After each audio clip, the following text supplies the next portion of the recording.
Good evening friends, my name है श्वेता सचदेवा और जैसा कि आप जानते हैं हम पीवाईक्यू की मैथ्स की सीरीज़ कर रहे हैं सीटेट पेपर 1 के लिए।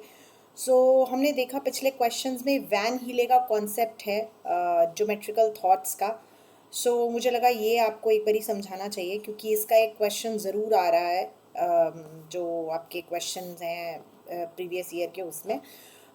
यहाँ पे ये मैंने बनाया हुआ है Van Hiele theory of geometrical thoughts. तो आप इसमें देख सकते हैं लेवल ज़ीरो से ये स्टार्ट है। Level zero, level one, level two, level three, level four and level five तक, राइट। यहाँ पे आप देखिए। पहला लेवल है लेवल विजुअलाइजेशन, है ना। मतलब बच्चा यहाँ विजुअलाइज कर सकता है शेप्स को। तो विजुअलाइजेशन किसका हो रहा है, क्योंकि ये ज्योमेट्रिकल है तो शेप्स का हो रहा है। Describe the shapes on the basis of its appearance, है ना, कि शेप्स कैसी अपीयर हो रही हैं वो इस बेसिस पे बता देगा कि ये स्क्वायर है, ये सर्कल है। तो पहला लेवल है विजुअलाइज करना। दूसरा लेवल है एनालिसिस करना। एनालिसिस करना मतलब क्लासिफाई कर पाएगा शेप्स को, बता पाएगा ये सर्कल है, ये ओवल है ना। क्लासिफाई कर पाएगा on the basis of its properties, क्योंकि उसे पता चल गया है कि प्रॉपर्टीज़ के बेसिस पे वो बता पाएगा। जैसे उसे पता चल गया है ये स्क्वायर होता है, ये रेक्टेंगल होता है, तो वो प्रॉपर्टीज समझता है और एनालाइज कर पाएगा कि ये स्क्वायर है, ये रेक्टेंगल है। अब यहाँ पे आते हैं, यहाँ वो इनफॉर्मल डिडक्शन कर पाएगा। Informal deduction is recognise the importance of properties and the relationship among them. Recognise कर पाएगा प्रॉपर्टीज को और उनके बीच में जो रिलेशनशिप है उनको। Which assist students in logically ordering the properties of shapes. यहाँ वो लॉजिकली ऑर्डर कर पाएगा प्रॉपर्टीज की शेप्स के। 90 डिग्री का एंगल होता है, ये स्क्वायर हो अगर है तो 90 डिग्री का एंगल है। अगर रोम्बस है तो स्ट्रेट लाइन नहीं है बट एंगल 90 डिग्री का है। तो ये इनफॉर्मल डिडक्शंस हैं। देन आ जाता है डिड्यूस करने में। डिड्यूस करने में वो रिलेशनशिप अमंग प्रॉपर्टीज डिस्क्राइब कर पाएगा। रिलेशनशिप अमंग प्रॉपर्टीज मतलब जैसे वो बता पाएगा that every square is a rectangle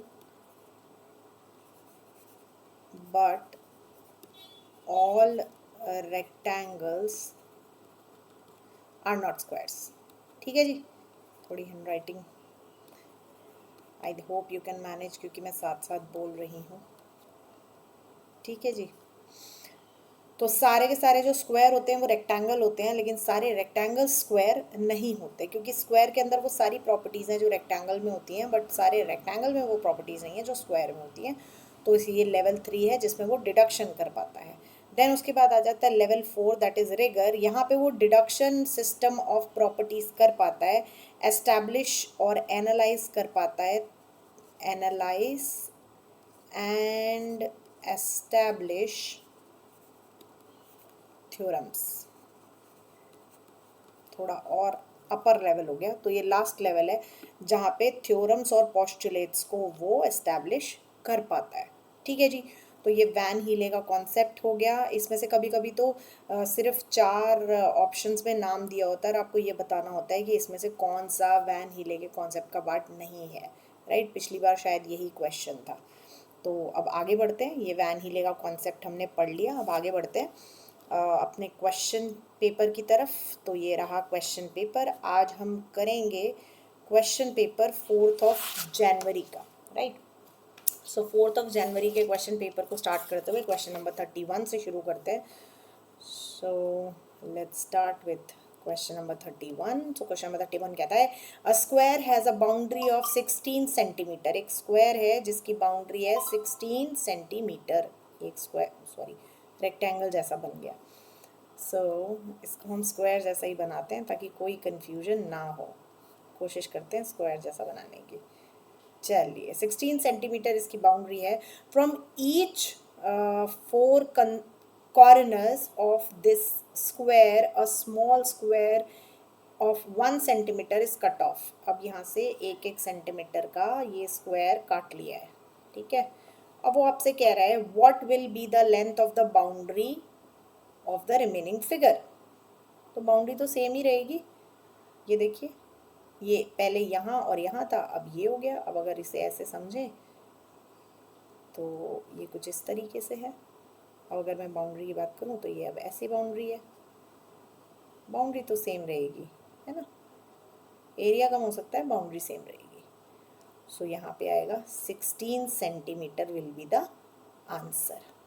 क्योंकि आप इसे हिंदी में पढ़ो और थोड़ा क्लैरिटी आएगी। देखो, एक वर्ग की सीमा 16 सेंटीमीटर है। इस वर्ग को चारों कोनों से प्रत्येक से 1-1 सेंटीमीटर भुजा वाला एक छोटा सा वर्ग काट दिया जाता है। शेष आकृति की सीमा, यहाँ पे बाउंड्री पूरी पूछ रहा है, वो आपसे लेंथ या ब्रेथ नहीं कह रहा है। ठीक है जी, तो थोड़ा सा इस चीज़ का ध्यान रखेंगे। अगला क्वेश्चन है क्वेश्चन नंबर 32। ये कहता है what will come in the blank. क्या आएगा ब्लैंक में? 2/3 प्लस डैश इज 11/12। 2/3 का मतलब होता है 2/3 और 11/12 का मतलब होता है 11th ऑफ 12 बराबर, प्लस करो इसमें x तो क्या आएगा?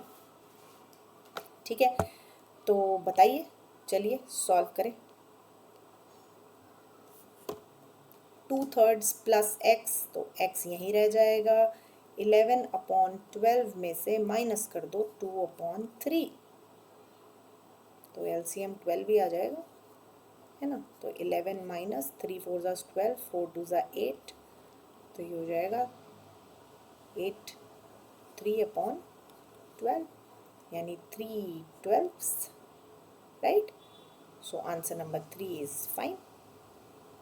हो सकता है ये काट के देखो 1/4 आता है, तो यहाँ ऑप्शन में 1/4 होता तो हम 1/4 को टिक करते, राइट। लेकिन अगर 1/4 होता तो 3/12 नहीं होता फॉर श्योर। ठीक है, तो ये थोड़ा सा ध्यान रखेंगे कि क्वेश्चन में आंसर्स आपको गिवन होते हैं, तो आंसर जिस फॉर्म में गिवन है उसी फॉर्म में हमें निकालना है। उसके बाद आगे चल लेते हैं। इट्स आगे है on her birthday Merlin mother gave her a packet of toffees. किसी बच्चे की मम्मी ने उसको टॉफीज का पैकेट दिया। उसने क्या किया? Merlin gave 2/7 of toffees to Aditi, है ना। 2/7 जो है उसने अदिति को दे दी। 1/6 टू अनमोल, 1/6 अनमोल को दे दी। 2/5 2/5 फरहान को दे दी। 1/7 जैरी को दे दी। और if she is left with only 2 toffees, how many toffees were there in the packet. Packet में x टॉफीज थी, x में से ये सारी माइनस हो गई। ऐसे कर लेना, सिंपल सी बात है। जितनी दे दी वो हटा दो, ये माइनस करने के बाद आपके पास कितनी बची हैं? आपके पास बची हैं 2।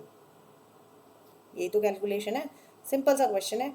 2/7 थी, 1/6, 2/5, 1/7 दे दी टोटल में से, तो टोटल में से वो माइनस कर दो और कितनी बची उसके बाद? 2 टॉफीज। तो ज़रा माइनस करेंगे, इस फ्रैक्शन को निकालो।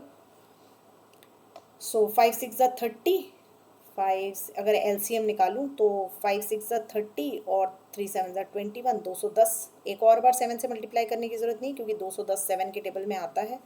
तो 210 ये एलसीएम निकालने का एक तरीका है। आप, आई होप आप सबको ये आता होगा। अगर आपको ना आता हो तो आप प्लीज़ मुझे कमेंट बॉक्स में लिखिए, जो जो आपकी प्रॉब्लम्स होंगी उस पर वीडियो बनाकर मैं और अपलोड कर दूँगी। ठीक है। सो 7 3 ज़ा 21, 3 2 ज़ा 6 हो गया, यहाँ आ गया 60। उसके बाद आ गया 6, तो 5 7 ज़ा 35, 35 1 ज़ा 35, यहाँ आ गया 35 प्लस। हर चीज़ का शॉर्टकट मत ढूंढने की कोशिश कीजिए, ये एक सिंपल सीधा तरीका है प्लस करने का। 5 कितने ज़ा 210 होगा, 6 7 ज़ा 42, क्योंकि हमने इन तीनों को मल्टीप्लाई करके निकाला है ना एलसीएम। तो अगर इसमें से 5 हट जाएगा तो 6 7 ज़ा 42, 42 5 ज़ा 210 होगा, तो 42 2 ज़ा 84 प्लस 7 7 30 ज़ा 210, 3 31 ज़ा 30, तो ये हो गया यहाँ पे 30। अब इन्हें ऐड कर दो ज़रा। x माइनस कितना है? 200, ये आएगा 5 9 20, 209 अपॉन 210। ठीक है, 209 अपॉन 210 ऑफ x जो है उसने बांट दिया, और फिर कितना बचा? 2। अब ज़रा ब्रैकेट को खोल लेते हैं, आगे से यहाँ कर लेते हैं। x minus 209x divided by 210 is equal to 2। So यहाँ अपॉन में आ गया 210, ऊपर आ गया 210x, अगेन ये अपॉन 1 करके कर रहे हैं ना, minus 209x is equal to 2। तो यहाँ 210x में से 209x माइनस किया तो x ही आएगा, और ये यहाँ जाके मल्टीप्लाई हो जाएगा, तो 210 टाइम्स 2 इट्स 420। तो कितनी टॉफ़ीज़ थी हमारे पास? हमारे पास 420 टॉफ़ीज़ थी। किसी को ये कैलकुलेशन का तरीका ना समझ में आया हो तो मैं फिर से बोल रही हूँ कि आप मुझे कमेंट कर सकते हैं, मैं आपको ये अलग से वीडियो बना के फ्रैक्शंस की एडिशन सब्ट्रैक्शन की डाल दूँगी इफ़ यू वांट। ठीक है जी। और साथ साथ आप चैनल को सब्सक्राइब कर लीजिए, साथ ही बेल आइकन का बटन दबा दीजिए जिससे कि आपको वीडियो की नोटिफिकेशन मिलती रहे। उसके बाद आ जाते हैं क्वेश्चन नंबर 34 पे। ये कह रहा है a shopkeeper has some eggs. Shopkeeper के पास कुछ अंडे थे, शॉपकीपर हैज़ सम एग्स। उसने क्या किया? He wants to put them in a tray. अब उसे वो ट्रे में लगाने थे and can have exactly 12 eggs. एक ट्रे में 12 अंडे आते हैं। ही फिल्ड 9 ट्रेज, उसने 9 ट्रे भर ली हैं with the eggs and left with 5 eggs. अब 5 अंडे बच गए, 9 ट्रे भर ली। How many more number of eggs does he need so that no egg is left out from completion of 10th tray? बहुत आसान सा क्वेश्चन है। 10वीं ट्रे भरनी थी, ठीक है, 10वीं ट्रे भरनी थी कितने? 12 अंडों से, है ना। अब 5 अंडे उसके पास 9 भरने के बाद बच गए थे, 12 में से 5 गए 7, राइट। सो अब उसे 7 अंडे और चाहिए।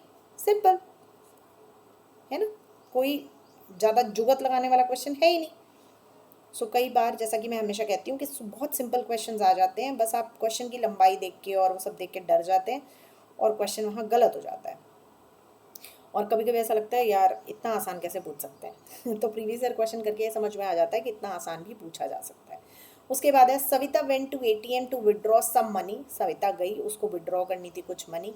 She got 5 notes of 2000, 4 notes of 500, 9 notes of 100। On continuing, she found that 1 note of 2000 and 1 note of 100 is less than the whole amount. How much did she enter for withdrawal? अब सीता को कितने 2000 के note मिले, कितने? She got 5 notes for 2000, 4 notes for 500, 500 के 4 note, और 9 notes of 100। आज मैं कुछ गलत जगह बैठ के वीडियोस बना रही हूँ, पीछे से थोड़ा बैकग्राउंड नॉइस आएगा, प्लीज़ मैनेज। तो ये हो गए 10,000 रुपये, ये हो गए 2,000 रुपये, और ये हो गए 900 रुपये। ठीक है, तो ये कितने हो गए? 12,000 और 900, राइट। अब वो क्या कह रही है? कितने पैसे कम है? 2,000 रुपये का एक नोट कम है और 100 रुपये का एक नोट कम है, यानी 2100 रुपये कम है। ठीक है ना। तो 0,0,0,1,5,1। तो उसने कितना विड्रॉल डाला था? उसने 15,000 डाला था। ठीक है जी, गलत क्वेश्चन है ये। हम बता रहे हैं कि ATM में से भी गलत पैसे निकल सकते हैं, ऐसा नहीं होता है वैसे, राइट। तो उसने 15,000 डाले थे विड्रॉल के लिए।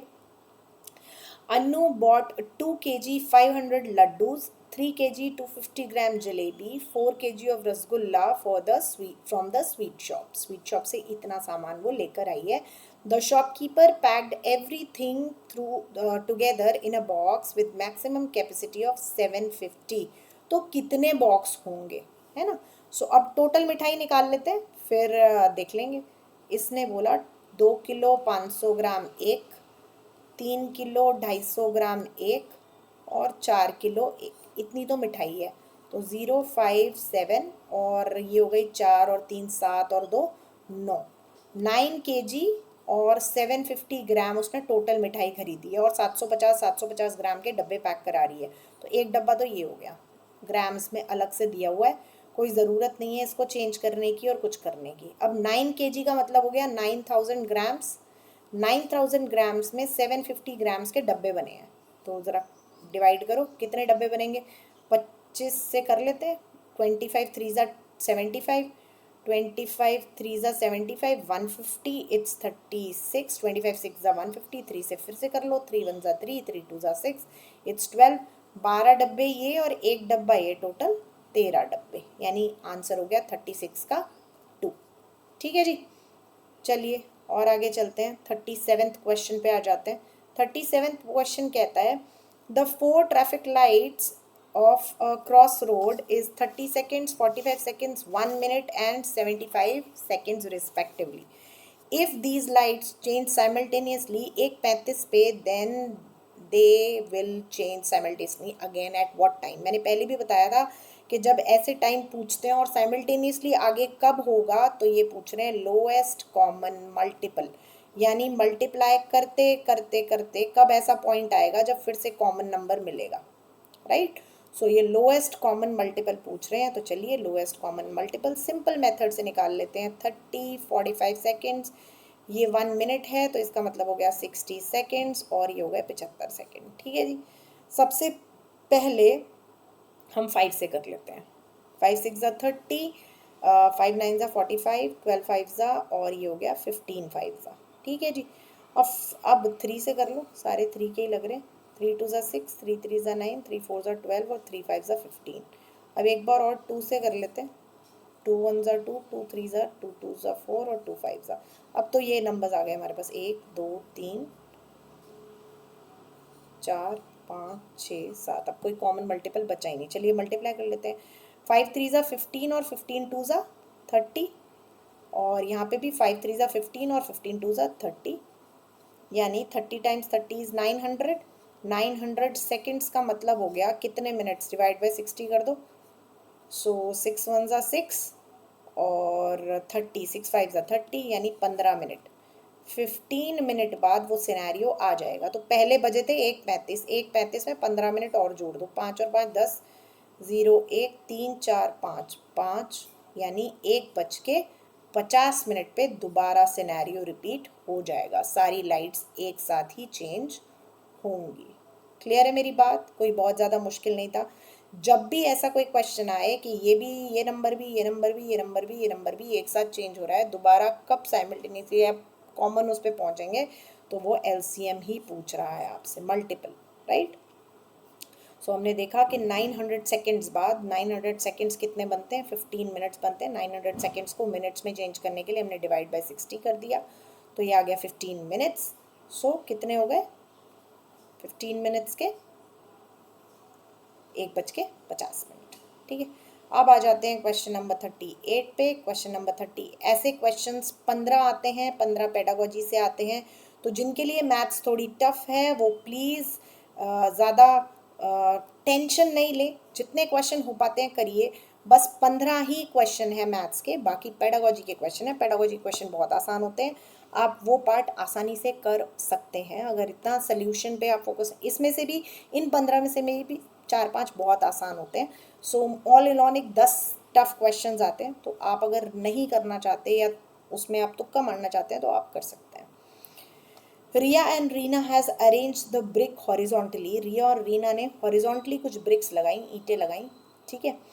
If the length and height of each brick is 6 centimetre, 3 centimetre and 3 centimetre. तो लेंथ कितनी है 6, हाइट कितनी है 3 और मोटाई कितनी है वो भी 3 है ना, 3 सेंटीमीटर।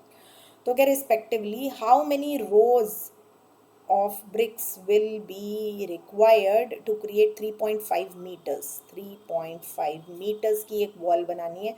तो यहाँ ना तो मुझे लेंथ से मतलब है, ना मुझे मोटाई से मतलब है, मुझे मतलब है सिर्फ ये 3 इंच की ब्रिक है। ऐसे हॉरिजॉन्टली लगाते लगाते कितनी ब्रिक्स लगाऊं कि वो 3.5 मीटर्स हो जाए।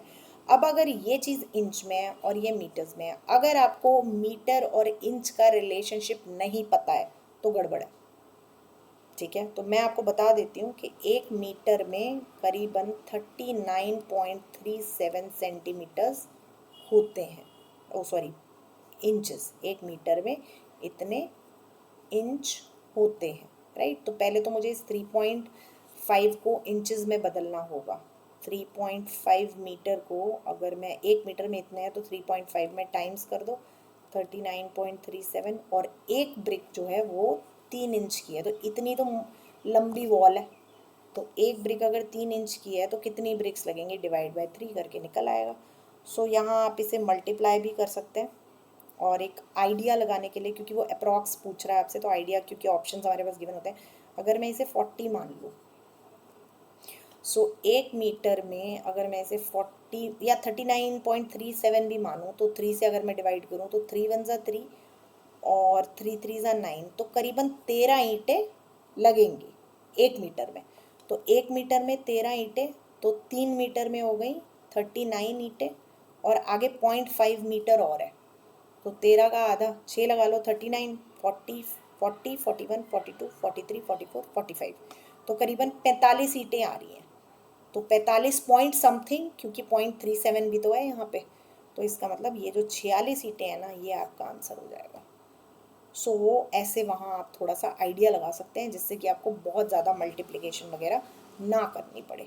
ठीक है, सो हमने यहाँ निकाल दिया। पहले 1 मीटर में करीबन 13 ईंटें लग रही हैं, तो 3 मीटर में लग जाएंगी 39 ईंटें। उसके बाद इसका आधा और, क्योंकि 3.5 मीटर की दीवार है, तो 6 और यानी 45, तो ये 0.37 है, तो बढ़ते क्रम की तरफ जाएंगे, क्योंकि हमने इस 0.37 को कंसिडर नहीं किया। अगर हमने 40 लिया होता तो हम घटते क्रम में आते, तो फिर यहाँ 42 के करीब जैसे आंसर गिवन उस पर फोकस करते, लेकिन 45 तो नज़र आ ही रही हैं कि लग ही रही हैं, तो 46 इज़ द आंसर, क्योंकि आगे पॉइंट और है।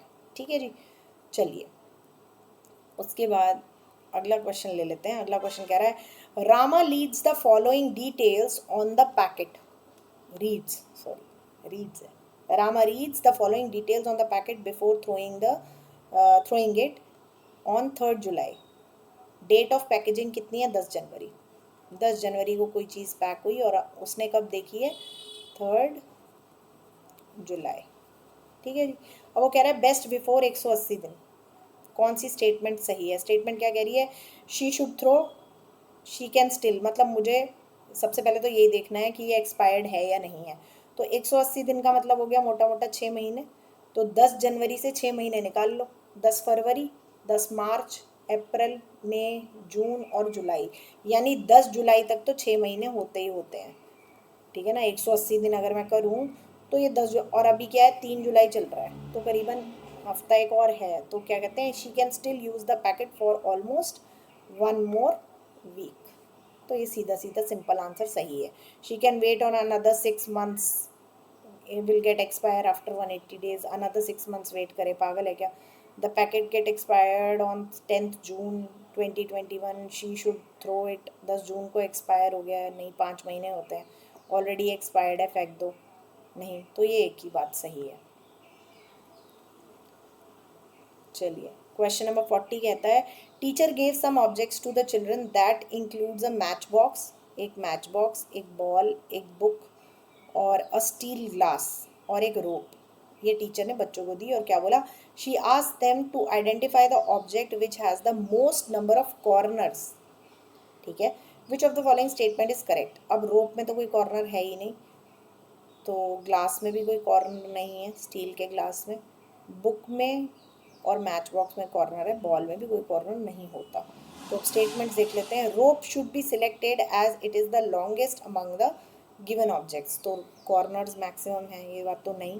Book should be selected as it is more number of corners than match box, book और मैच बॉक्स में बराबर ही कॉर्नर्स होते हैं क्योंकि दोनों क्यूबॉइड है। तो matchbox and books should be related as both of them can be classified in the same category of object has edges, faces and corners। बिल्कुल सही बात है, क्योंकि वो दोनों ही क्यूबॉइड है, जैसे मैंने इससे पिछले में भी बोला। So ball should be selected as it is infinite corners, ball में इनफाइनाइट कॉर्नर्स होते हैं, पता नहीं ऐसी कैसी बात लिखते हैं ना। चलिए, तो ये आसान था। अगला क्वेश्चन देखते हैं। A closed shape made up of 3 or more than 3 lines segment is called। कोई भी closed shape 2 लाइन से कभी भी क्लोज शेप नहीं बनती, क्लोज शेप हमेशा 3 लाइन से ही बनती है। ठीक है, तो 3 और मोर आ सकती हैं, फिर 4 आ गई, फिर पेंटागन आ गया, हेक्सागन आ गया, तो इनको क्या कहते हैं? इनको पॉलीगन कहते हैं। ठीक है, जो क्लोज शेप्स होती हैं स्ट्रेट लाइन से बनी होती हैं और लाइंस बढ़ती जा रही है, पेंटागन तक हो सकती हैं, आगे हेक्सागन, डेकागन, डेकागन मतलब 10 साइड्स हो गई, तो इन्हें हम पॉलीगन कहते हैं। ठीक है जी। उसके बाद अगला क्वेश्चन आ जाओ। ये कह रहा है the temperature of a city is 23.5। एक सिटी में 23.5 टेम्परेचर है, कितने बजे? 9 PM, रात को 9 बजे। If the temperature drops by 0.7 degree every hour, है ना, 0.7, घट रहा है हर घंटे. So then at what time the temperature will be 17.2, है ना. माइनस करके देख लेते हैं कितना घट गया. 5 में से 2 गए 3, 23 में से 17 सीधे सीधे घटा दो, 3 इधर और 3 इधर, 6.3. यानी टेम्परेचर 6.3 डिग्री घटा होना चाहिए. अब हर घंटे घट रहा था 0.7, तो कितने घंटे में. सो 9 आवर्स लगे. 7 9 ज़ा 63, 9 आवर्स लगे घटने में. तो 9 PM से 9 आवर्स गिन लो. 10 11 12 13 14, देन 15 16 17 18 18 का मतलब हो गया 6 बज गए सुबह के, है ना. आई होप आई एम राइट. नहीं तो फिर से कर लेते हैं. 10 11 12 1 2 देन 3 4 5 6, बिल्कुल सही. 6 बज गए सुबह के. 6 AM. 42 का आंसर हो गया 6 AM. अब चलते हैं 43 नंबर पे और देखते हैं ये क्या कहता है. ठीक है जी. 43 कह रहा है कि विच of the following statement is true for the mean and median of the sources. अब वो कह रहा है आप मीन निकालो मीडियन निकालो तभी बता पाओगे ना, ये स्टेटमेंट को एनालाइज कर पाओगे. तो मीन क्या है. सबसे पहले 15 8 13 1 23 15 20 और 1 को जोड़ दो और ये 1 2 3 4 5 6 7 8 फ्रीक्वेंसीज हैं. डिवाइड बाय 8 कर दो. इनको जोड़ो ज़रा फटाफट. ये होगा 5 और 8, 8 5 13, 13 और 3 16 और 1 17, 17 और 3 20, 20 और 5 25 और 1 26, 6 और 2, 2 और 1 3 और 1 4 5 6 7 8 9, 96. सो 8 1 ज़ा 8 और 8 2 ज़ा 16, तो ये हो गया 12. ये तो हो गया हमारा मीन. अब हम निकालेंगे मीडियन. मीडियन निकालने के लिए हमें इसे असेंडिंग ऑर्डर में लिखना पड़ेगा. तो असेंडिंग ऑर्डर है 1 1, देन आ गया 8, देन आ गया 13, then 15, then 15, then 20 and then 23, then 20 and then 23. So median मतलब सेंटर. सो 1 2 3 4 5 6 7 8. अब ये 8 फ्रीक्वेंसीज हैं तो सेंटर 2 डिजिट्स होंगी, है ना. ये 2 डिजिट्स, इसके 3 इधर और 3 इधर हटा दो. तो ये इसका 13 + 15 डिवाइड बाई 2, क्योंकि वही मीडियन होगा. सिंगल डिजिट अगर ये ऑड नंबर होता 9 फिगर्स होती तो 1 निकल आता. सो जगह 28 डिवाइड बाई 2 विच इज़ 14. तो ये हमारा हो गया मीडियन. अब स्टेटमेंट्स देख लो. ये कह रहा है mean is greater than median. गलत बात है, मीन छोटा है. Median is greater than mean, तो दिस इज करेक्ट. मीडियन बड़ा है हमारे मीन से. बाकी कह रहा है both mean and median are equal. गलत है ये भी. Median can not be determined as there even number of scores. बिल्कुल गलत बात है. अगर इवन नंबर्स ऑफ स्कोर्स होते हैं तो बीच की जो 2 डिजिट्स निकलती हैं उन दोनों को ऐड करके डिवाइड बाई 2 कर दिया जाता है तो मीडियन आ जाता है. I hope I am clear. Question number आ जाता है 44. अब ये क्या कहता है. द एंगल ऑफ रोटेशन बताना है. Rotational symmetry of the equilateral triangle. सबसे पहले तो समझ लो रोटेशनल सिमेट्री क्या होती है. Rotational symmetry. So rotational symmetry होती है 360 को जितनी भी नंबर ऑफ साइड्स हैं उससे डिवाइड कर दो तो रोटेशनल सिमेट्री उस पर्टिकुलर फिगर की आ जाती है. तो यहाँ इक्विलेटरल ट्रायंगल की बात होती है. तो 360 डिवाइडेड बाय 3. आंसर देख लो 103. 3 4 ज़ा 12. 360 डिवाइड बाई 3. 3 1 ज़ा 3, 3 2 ज़ा 6 और 0 120. ठीक है जी. सो 120 आ गया रोटेशनल सिमेट्री. सो पहला 120 पे.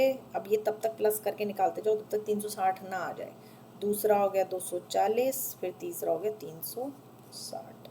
अगर ये जैसे 90 आता या 60 आता तो ऐसे करते 60 120 फिर 180 फिर 240 फिर 300 फिर 360. अब ये सबसे पहले हमें यही निकालना ज़रूरी है जब भी हम रोटेशनल सिमेट्री की बात करेंगे. फिर आगे प्लस करते करते 360 तक आ जाओ. तो इसका सही आंसर ये होगा. ठीक है जी. अगर 90 होता कोई फिगर हो उसको 3 लेट्स सपोज कोई 4 साइड की फिगर है तो उसका आता है स्क्वायर है तो उसका आएगा 90 180 270 और 360. ठीक है. सो ये बात याद रखनी है. ऐसा क्वेश्चन आ सकता है. Oh sorry. यहाँ से हम यहाँ आ जाएंगे। अब इसमें देखो क्या कह रहा है, आइडेंटिफाई द नेक्स्ट टर्म। ये हो गया 1 4 9 16। अब ये स्क्वायर्स हैं, 1 1 ज़ा 1 2 2 ज़ा 4 3 ज़ा 9 4 4 ज़ा 16 5 5 ज़ा 25, पहली चीज़। उसके बाद है Z Y X W, उल्टा चल रहा है, W X Y Z U V, तो यहाँ पे आ जाएगा V के बाद W आता है ना। इधर देखो A B C D E, simple simple सी चीज़ें दे देते हैं। 25 VE यानी सेकेंड वाला इज़ दी करेक्ट आंसर, है ना। कोई भी ऐसी सीरीज़ दी हो, एक एक करके उसको चेक करो। यहाँ एक एक करके समझ में आ रहा है क्योंकि पहले नंबर्स हैं, फिर ZA YB XC है। अगर ये ऐसे भी दिया हो सकता है ना, जैसे ABCDEF, तो ऑब्वियसली आप एक एक करके चेक नहीं करोगे, ठीक है जी। सो ऐसे सीरीज़ के क्वेश्चंस आते हैं कभी कभी। Question number 46। अब आप यहाँ से देख सकते हैं कि पेडागोजी के क्वेश्चन शुरू हो गए। 15 जो सॉल्व वाले क्वेश्चन थे वो ख़त्म हो चुके हैं।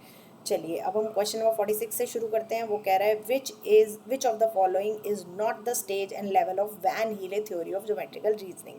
हमने पिछला जब पेपर सॉल्व किया था तो उस पर भी Van Hiele theory of geometrical reasoning आया था। आज इसीलिए क्लास शुरू करते ही हमने Van Hiele theory of geometrical reasoning करा और देखो उसका क्वेश्चन आ गया।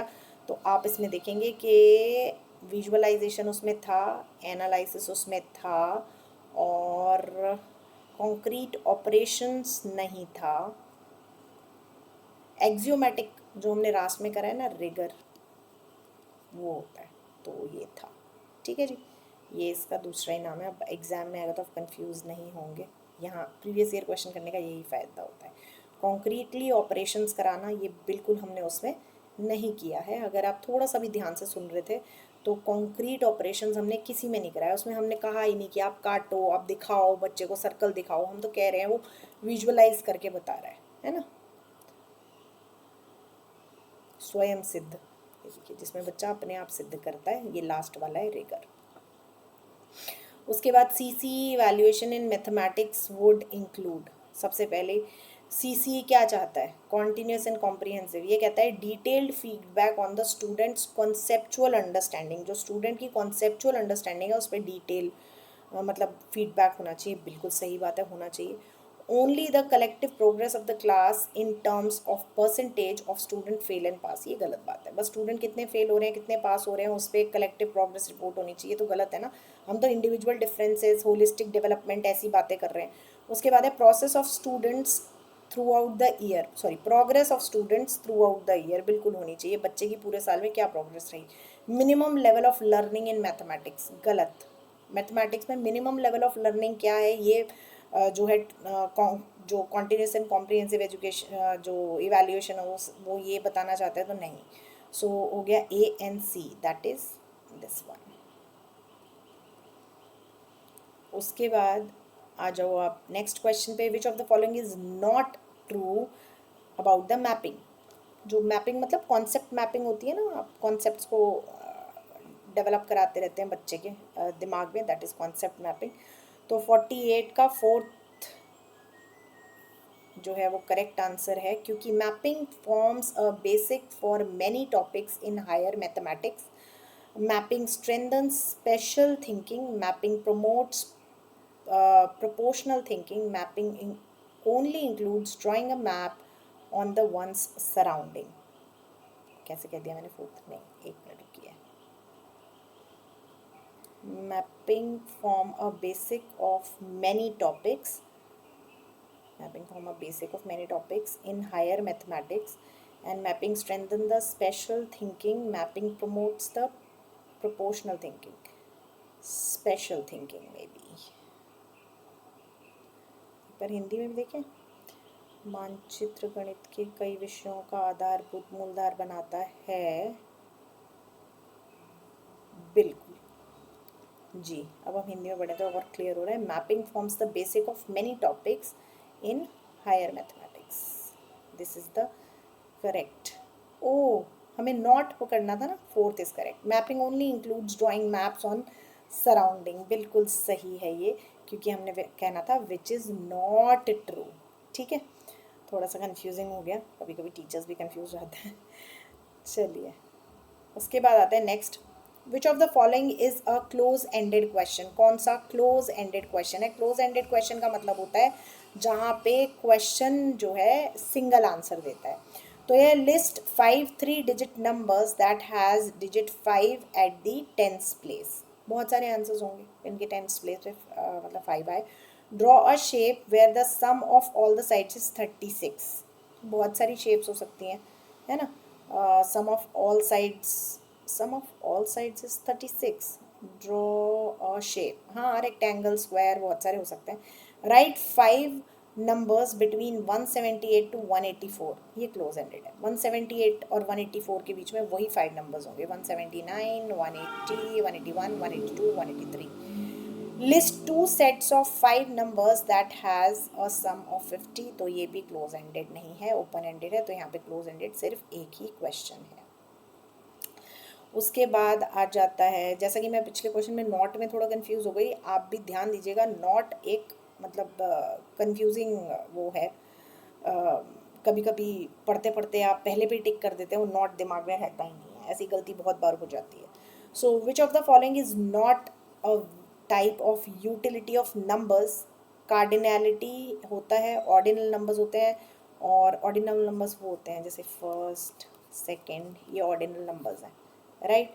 एस्थेटिक नंबर्स कुछ नहीं होते। So not a type of utility, that is aesthetic number, ठीक है, ये नहीं होते।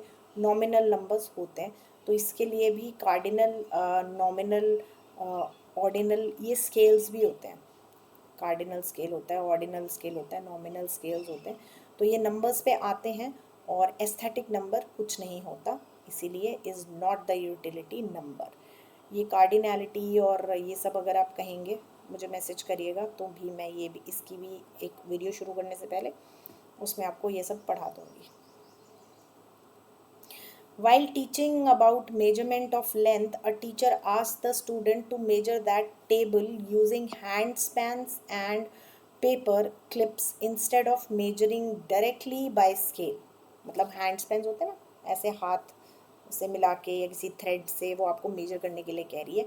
What is the most appropriate reason of during this activity? क्या अप्रोप्रिएट रीज़न होगा टीचर का, वो क्यों कर रही है ये एक्टिविटी? तो कह रहा है she wants to engage the children hands on activity because it is interesting for the students, तो ये ऑब्जेक्टिव नहीं हो सकता उसका। She wants her student to learn how to measure length correctively using paper clips, अरे ऐसे भी ये कोई ज़रूरी है? She want her students to practice old ways of measurement using objects, क्यों? She wants the student to understand the need of standard units of measurement, बिल्कुल सही बात है। जब यहाँ पे बच्चे देखेंगे और अलग अलग मेजरमेंट्स बताएंगे ना, तो वो बताएगी कि ये देखो ये स्टैंडर्डाइज मेजरमेंट नहीं है, तो स्टैंडर्डाइज मेजरमेंट कितना इंपॉर्टेंट है बच्चे यहाँ से समझ सकते हैं। ठीक है जी, अब अगला क्वेश्चन आ जाते हैं। ये कह रहा है a primary school mathematics teacher asked the student to take out ruler, ruler निकालने के लिए क्या हुआ, और as she was going to teach the topic on length she got confused, students got confused, how can they take out a king or queen? अच्छा ruler, ruler क्या होता है, किंग, ये होमोनिम हो गया ना, तो ये हो गया how can teacher address this challenge, अब टीचर कैसे एड्रेस करेगी? By asking the English language teacher to teach the word meaning. अगर आपने लैंग्वेज अक्रॉस द करिकुलम पढ़ा है तो बिल्कुल गलत बात है ये कि लैंग्वेज टीचर ही लैंग्वेज पढ़ाए, ऐसा नहीं होना चाहिए। उसके बाद है teacher should draw the attention of the students to specific meaning being used in mathematic context whenever such words appear in the teaching, बिल्कुल सही बात है। Teacher should draw the attention of the students specific meaning पे जब जब ऐसे words appear हो। Teacher should prepare the list of such word, और जहाँ ये मेमोराइज आ जाएगा वहाँ गलत है ये। उसके बाद है teacher should ignore this as students eventually would learn many such words when they would practice more questions, गलत बात है। अपने आप लर्न कर लेंगे जब और क्वेश्चंस प्रैक्टिस करेंगे, बेकार की बात है ये। चलिए अगला पढ़ लेते हैं। एट क्लास 3, अब क्लास 3 की बात हो रही है। Teacher read out the following problems of her students. It it I subtract 2 ones, if I होना चाहिए, इट नहीं होगा ये। If I subtract 2 ones and 2 10s, what will be the answer? 1 of the student responded 0, मतलब उसने कहा 2 1s को और 2 10s को सब्ट्रैक्ट करूँ तो क्या आएगा, 2 1s तो 2 होता है और 2 10s 20 हो जाता है ना। तो क्या होगा, what which of the following statement is, इसमें क्या है, the answer given by the student is correct, so नहीं, करेक्ट तो नहीं है। Teacher should use concrete material to strengthen the concept of place value, बिल्कुल सही बात है। टीचर को कॉन्क्रीट मटेरियल, कुछ एबिकस या ऐसी कुछ चीज़ यूज़ करनी चाहिए बच्चे का कॉन्सेप्ट को स्ट्रेंथन करने के लिए। तो जहाँ भी ये कॉन्क्रीट मटेरियल वर्ड आएगा वो आपका सही आंसर होता है। उसके बाद teacher should give 10 problems to practice बकवास। अगर टीचर ऐसे 10 प्रॉब्लम्स उसका कॉन्सेप्ट ही क्लियर नहीं करेगी तो गलत बात है। Teacher should ignore the response of the student and should herself give the right answer, उसको इग्नोर कर देना चाहिए बच्चे को और खुद ही राइट आंसर दे देना चाहिए, ये भी गलत बात है। आप ये चारों ऑप्शंस पढ़ेंगे तो आई थिंक क्लियरली आपको ऑप्शन 2 आज सही लग रहा होगा।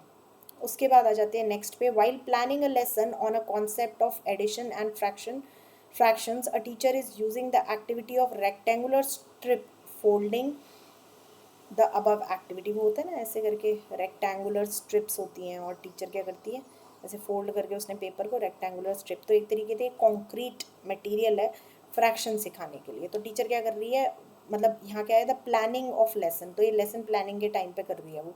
तो कंटेंट एक्टिविटी है, पोस्ट कंटेंट, प्री कंटेंट या वेस्टेज ऑफ टाइम। तो वेस्टेज ऑफ टाइम तो बिल्कुल नहीं है, पोस्ट कंटेंट भी नहीं है, ऐसा नहीं कंटेंट डिलीवर कर चुकी है, कंटेंट एक्टिविटी नहीं, ये प्री कंटेंट है क्योंकि वो लेसन प्लान डिलीवर करने के टाइम पर नहीं, उससे पहले ही प्रिपेयर कर रही है। ठीक है जी, पूर्व विषय वस्तु क्रियाकलाप। उसके बाद आ जाते हैं 55 पे, ये कहता है which one of the following is most important characteristic of good mathematics text book at primary level. Text book की बात हो रही है, प्राइमरी लेवल पे गुड टेक्स्ट बुक कौन सी है, मोस्ट इंपॉर्टेंट कैरेक्टरिस्टिक क्या होना चाहिए, concept should be introduce through contexts, जो कॉन्टेक्स्ट्स के थ्रू इंट्रोड्यूस किए जाने चाहिए जो भी कॉन्सेप्ट होते हैं, ये तो होना चाहिए। कॉन्टेक्चुअली जब इंट्रोड्यूस किए जाते हैं तो आसान हो जाते हैं। It should only contain numerous questions for practice, बहुत क्वेश्चंस होने चाहिए प्रैक्टिस के लिए, बिल्कुल नहीं। It should be attractive and colourful, yes होनी चाहिए।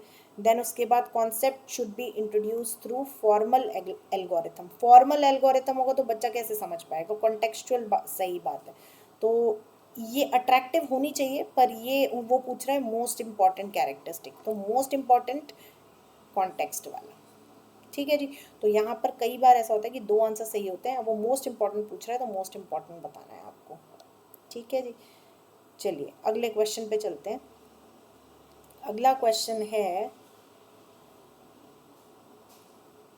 जी, अगला क्वेश्चन है क्वेश्चन नंबर 56, है ना, राइट।